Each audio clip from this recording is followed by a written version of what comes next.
नमस्कार, कड़क के YouTube पेज पर आप सभी का स्वागत है। इस वक्त हम गुजरात के बड़ौदा शहर में मौजूद हैं और मैं जिस पंडाल में मौजूद हूं, यहां पे अभी प्रधानमंत्री मोदी ने C295 की जो मैन्युफैक्चरिंग फैसिलिटी है उसका शिलान्यास किया है।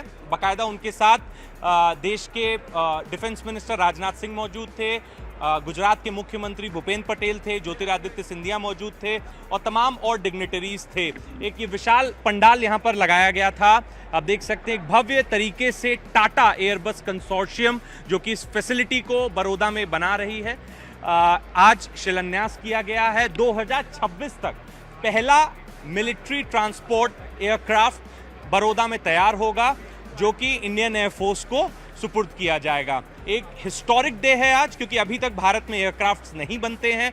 जो भी एयरक्राफ्ट होते हैं वो बाहर से मंगाए जाते हैं। ये पहला ऐसा मौका है जब Bharat make in India aircrafts बनाएगा। और आपको बता दें कि 96% इंडिजिनाइजेशन होगा इस एयरक्राफ्ट में।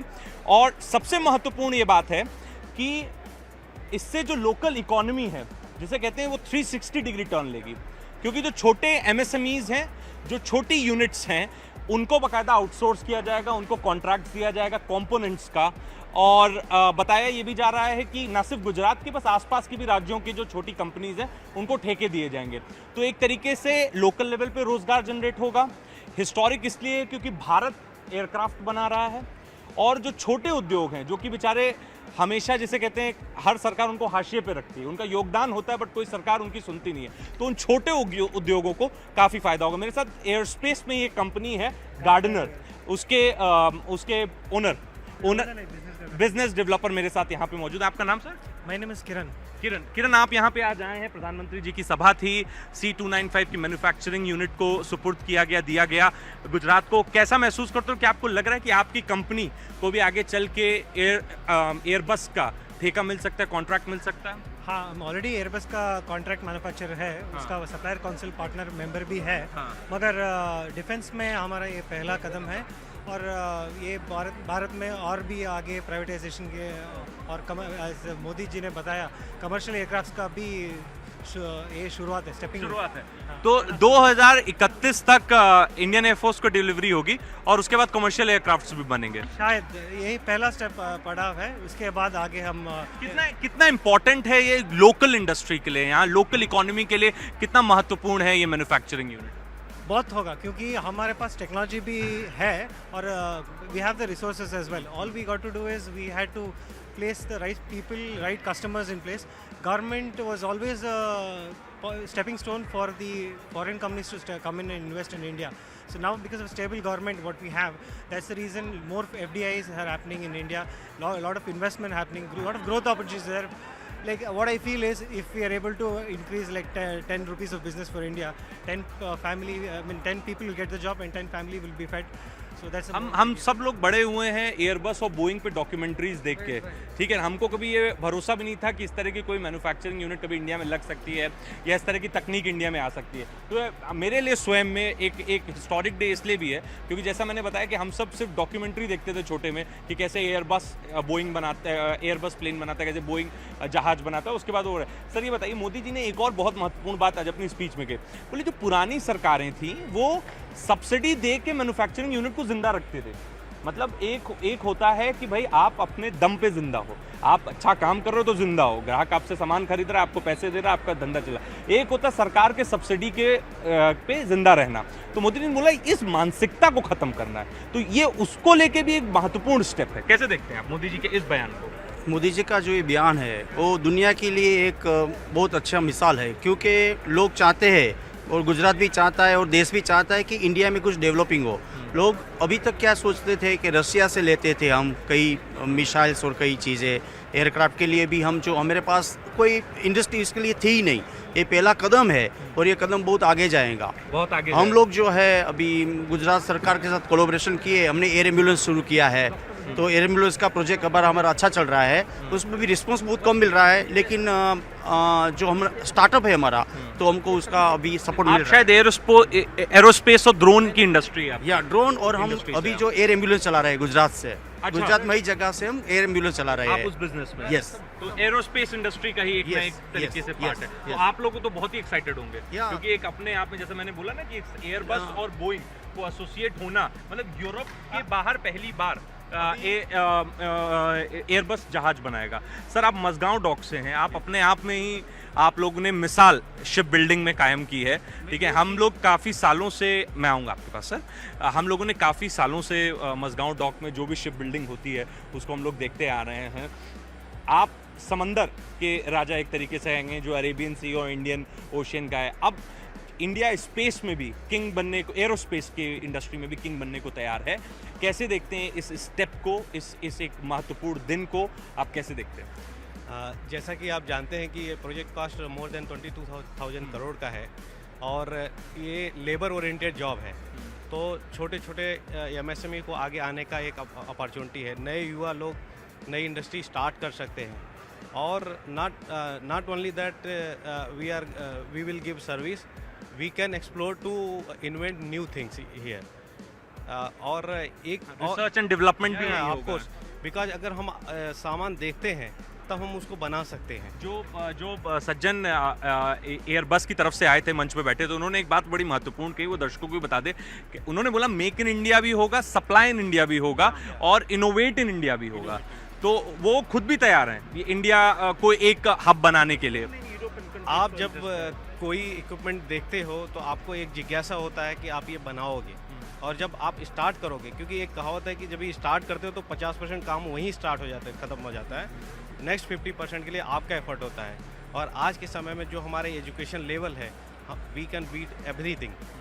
We are ready for everything. या we are ready for everything. Modi ji ने तो टारगेट सेट कर दिया कि भाई आने वाले सालों में 2000 से ज्यादा एयरक्राफ्ट की डिमांड सिर्फ इंडियन एविएशन इंडस्ट्री को पड़े, मतलब बहुत बड़ा ये आंकड़ा है।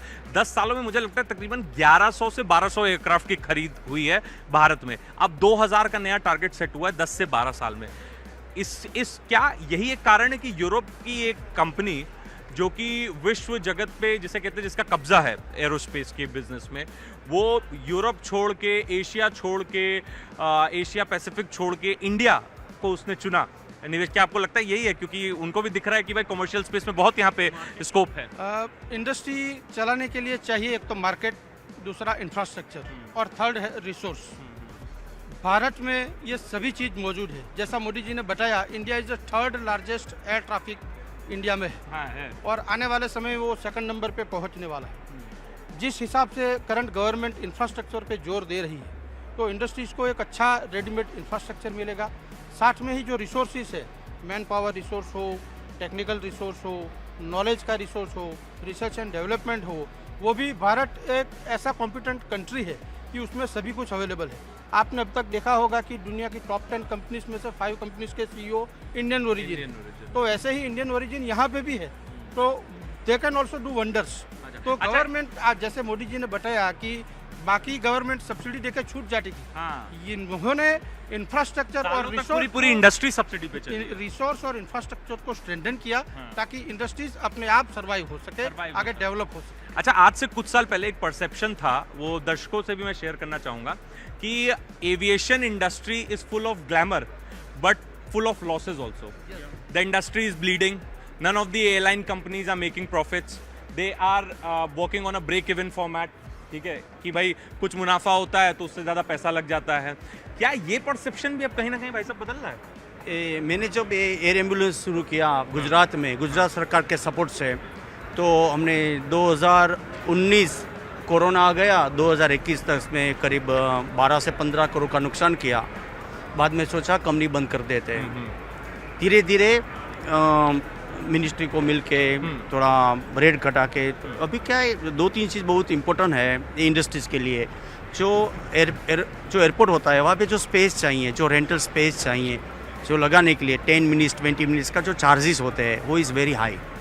तो उसी वजह से कई जो प्राइवेट जेट है वो लोग परचेज़ नहीं कर रहे हैं इंडिया में भी। यूरोप में जब मान लो यूरोप में टर्मैक चार्जेस बहुत है। वहाँ पे कम है। मान लो कि मैं यूएसए में था तो वहाँ पे चार्जेस बहुत लो है। तो यहाँ पे मान लो गुजरात में मैं हरणी एयरपोर्ट पे रखूँगा राइट, तो मेरा जो डेली का चार्ज 2 से 2.5 लाख आएगा, और जितना मेरा डेली का खर्चा भी नहीं निकल सकता है एक एज ए बिजनेसमैन। तो ये वन थिंग, हाँ जी, जस्ट इसमें एक ऐड करना चाहूँगा। हमारे सूरत के एक बहुत ही बड़े हीरा व्यापारी थे, he purchase he own charter plane and he has to park, उनको अपना प्लेन नासिक एयरपोर्ट पे पार्क करना पड़ता क्योंकि सूरत में उस समय एयरपोर्ट ही नहीं था। तो अभी ऐसा नहीं है, अभी हर एक छोटे बड़े शहर में मेरे पास भी काफ़ी व्यापारियों से ऐसी बातें सामने आई हैं कि बहुत पैसा देना पड़ जाता है, तो फिर वो कोई एक लोकल हैंगर हायर करते हैं। हाँ, परमिशन। हाँ, लेकिन क्या आपको लग रहा है कि एयरबस के आने के बाद, और मोदी जी ने बोला कि 2000 एयरक्राफ्ट की खरीदी होगी सिर्फ भारत में, क्या लग रहा है कि एक बार फिर से जो बूम है वो एविएशन सेक्टर में आ सकता है? क्योंकि अभी तक जिसने भी एविएशन सेक्टर में हाथ डाला है वो डूबा है, ठीक है ना, या डूबा है या डूब रहा है, ठीक है ना। तो क्या आपको लगता है कि इससे आने के बाद एक बूम मिलेगा इंडस्ट्री को, क्योंकि इतना बड़ा प्लेयर आ रहा है? मैं आपको सूरत का एग्जांपल देना चाहूँगा। सूरत में जब एयरपोर्ट स्टार्ट हुआ तब गिने चुने दिन के 100 पैसेंजर होते थे।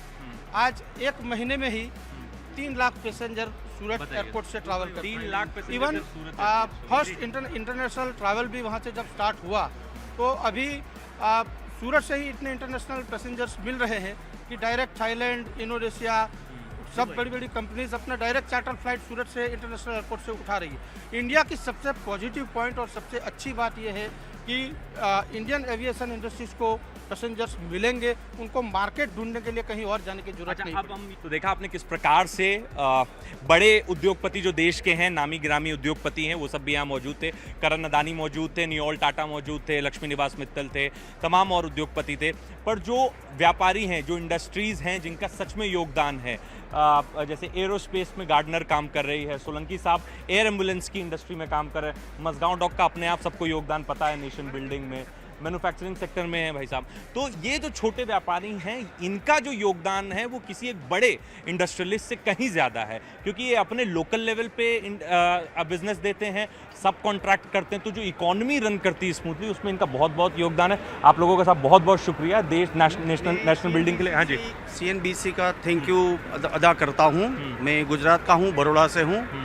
आपके माध्यम से मैं ये कहना चाहता हूँ कि एरोस्पेस इंडस्ट्री को कोई गवर्नमेंट सपोर्ट करे तो ये इंडस्ट्री बहुत आगे बढ़ सकती है, क्योंकि ये जो है मर्सिडीज और मारुति, ये फ़र्क है ये इंडस्ट्रीज में आप देख रहे हैं। आप देखिए ना, राकेश झुनझुनवाला साहब भी आए इस इंडस्ट्री में, अब एयरबस भी आ रहा है, तो कहीं ना कहीं जो सरकार है उसकी तरफ से एफर्ट्स दिए जा रहे हैं। बिल्कुल सर, ये सरकार तक भी पहुंचाएंगे और इंडस्ट्री तक भी आपकी रिक्वेस्ट पहुंचाएंगे। अगर आपको ये वीडियो हमारा पसंद आता है तो इस वीडियो को धन्यवाद करना चाहेंगे CNBC का। आप और मैं कहना चाहूँगा एक गुजराती होके कि गुजरात में सबसे ज़्यादा देखे जाने वाला टीवी चैनल अगर कोई है तो CNBC हमारा सिस्टर चैनल है। अगर आपको हमारा ये वीडियो पसंद आता है तो इस वीडियो को लाइक कीजिए और पेज को सब्सक्राइब कीजिए। हम इसी तरह गुजरात से ग्राउंड रिपोर्ट्स आपके लिए लाते रहेंगे। कैमरे के पीछे हैं प्रमोद कुमार, जो कि इस पूरे वीडियो को शूट कर रहे थे। मैं सिद्धांत मिश्रा बड़ौदा से आपके लिए रिपोर्ट लेके आ रहा था।